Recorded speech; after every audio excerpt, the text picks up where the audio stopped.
afternoon. Here is the news at noon. First, the highlights. Legacy Governor charges new local government chairman, vice chairman on development planning, maintenance.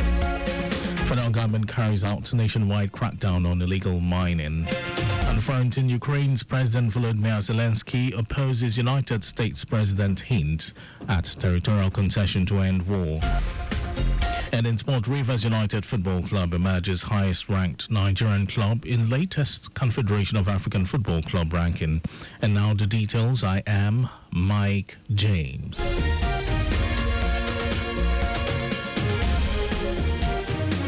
Legacy Governor Babajide Sanwo-Olu has challenged the newly elected chairman and vice chairman in the 20 local council areas and 37 council development areas, LCDAs, to collect data for infrastructure in their locality for development planning and maintenance. Governor Sanwo-Olu, who gave the charge at the opening of a 3-day onboarding retreat for the newly elected chairman and vice chairman at Ikeja, urged them to engage in healthy and competitive rivalry for development to thrive. The governor, who was represented by his deputy Obafemi Hamzat, also urged them to brace up for the challenges ahead, noting that issue of waste management, youth restiveness, among others, must be tackled in line with the renewed hope agenda of President Bola Tinubu.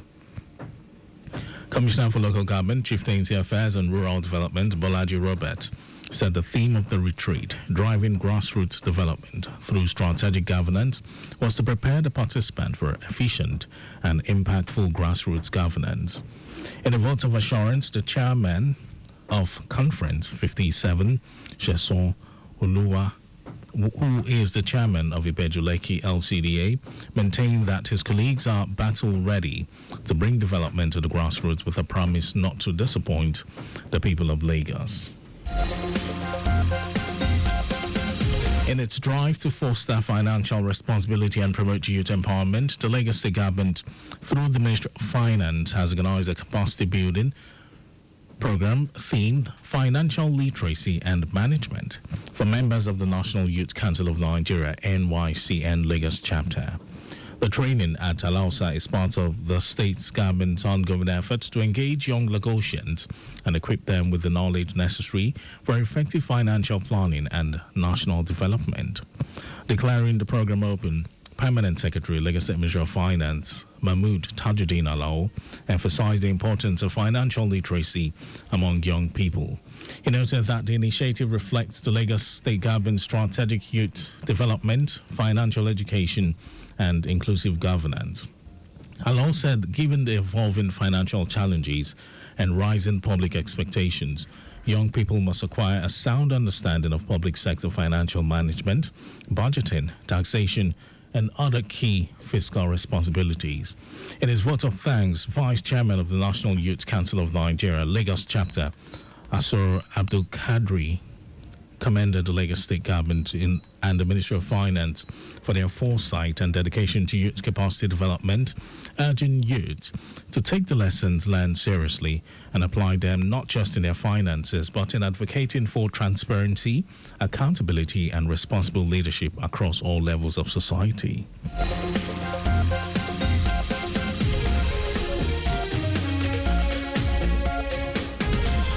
The Lagos State Parking Authority, LASPA, says it will not hesitate to invoke the full wrath of the law on anyone or group of individuals trying to obstruct its operations in the state. General Manager of LASPA, Adebisi Adelabu, said this in a statement, noting with displeasure the unwarranted attacks on LASPA officials during a routine exercise to verify parking compliance by some staff and security personnel in Ekpe. Describing the attacks as illegal and unacceptable, Adelabu stressed that the Parking Authority will stop at nothing to ensure that the individuals and organizations responsible for the attacks on its officers are brought to book. Adelabu emphasized that it is a great offense to obstruct the activities of government officials on duty, saying the incident represents a serious breach of protocol and an unlawful obstruction of government officials in the execution of their duties.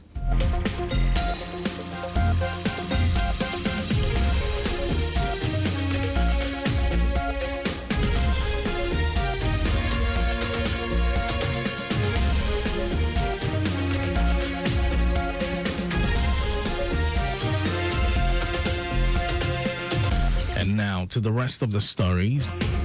The Nigeria Security and Civil Defense Corps NSCDC mining marshals have shut down an illegal quarry site in the Kuje area council of the Federal Capital Territory, aside arresting 13 suspects linked to the operation. The operation, which was carried out as part of a nationwide crackdown on illegal mining, underscored government efforts to sanitize the sector, protect critical national assets, and curb revenue losses. Commander of the mining Ata Onoja, in a statement, said some suspects were found to be working for a company which had allegedly occupied and exploited a quarry lease belonging to another licensed mining company for over 7 months without legal backing. Onoja warned all mining operators to ensure full compliance with existing mining and environmental laws or risk facing the full weight of the law.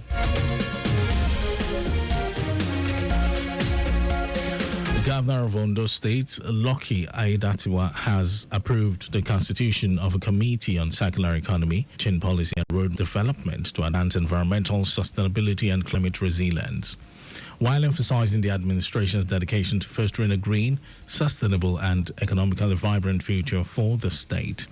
Governor Aiyedatiwa said the committee is mandated to develop a comprehensive policy framework that will drive the state's transition to a circular economy, minimizing waste and maximizing resource efficiently. This will as well formulate a climate change roadmap that will align with Nigeria's national commitment, the Paris Agreement, and the United Nations Sustainable Development Goals. He said this will enhance and promote green innovation, investment, and job creation across key sectors, including agriculture, waste management.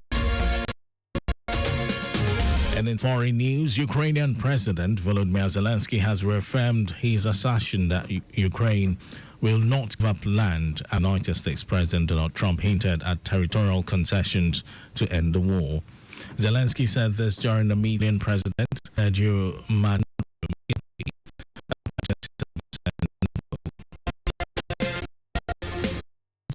Rivers United as the most ranked Nigerian side in the latest Confederation of African Football CAF club rankings, placing 24th on the continental list with 14 points.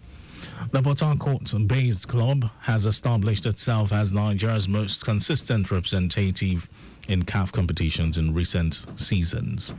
CAF has released its latest club rankings ahead of the 2025-26 continental campaign, with the preliminary round draw for the CAF Champions League and Confederation Cup set to take place on Saturday in Tanzania. Enyimba Football Club, Nigeria's most successful club on the continent, missed out on the top 30 clubs in the latest rankings, placing 35th with 7 points. Two-time champions, league winners, once a dominant force on the continent, have struggled to make significant progress in recent editions of CAF competitions. The rankings are based on clubs' performances in CAF competitions over the last 5 seasons, with greater weight placed on recent results. And that was our news at noon. Just before we go, use the walkway where available to avoid accidents. You can follow us and like all our various social media platforms: X, Traffic Radio 961, Facebook, Lagos Traffic Radio 96.1 FM, Instagram, Lagos Traffic Radio 961. Subscribe and watch our news and programs live on YouTube, Traffic Radio 961. Visit www.961. Again, administration provided 1,400 hosts for Lagos Model Colleges. Well, you can get more details on the Legacy Government website, and to end the news, here are the highlights of the major stories. Lagos State Governor Babajide Sanwo-Olu has challenged the newly elected chairman and vice chairman in the 20 council areas and 37 council development areas, LCDAs, to collect data for infrastructure in their locality for development planning and maintenance. The Nigeria Security and Civil Defense Corps NSCDC mining marshals have shut down an illegal quarry site in the Kuje area council of the Federal Capital Territory, aside arresting 13 suspects linked to the operation. And we also told you that Ukrainian President Volodymyr Zelensky has reaffirmed his assertion that Ukraine will not give up land after United States President Donald Trump hinted at territorial concessions to end the war. In sports, Rivers United Football Club has emerged as the highest-ranked Nigerian side in the latest Confederation of African Football (CAF) club rankings, placing 24th on the continental list with 14 points. And for contact with the newsroom, send a message to info@trafficradio961.ng. That ends the news broadcast. It was compiled by Adeswa Ejoyeka. Thank you for listening, Lagos. My name is Mike James. Good afternoon.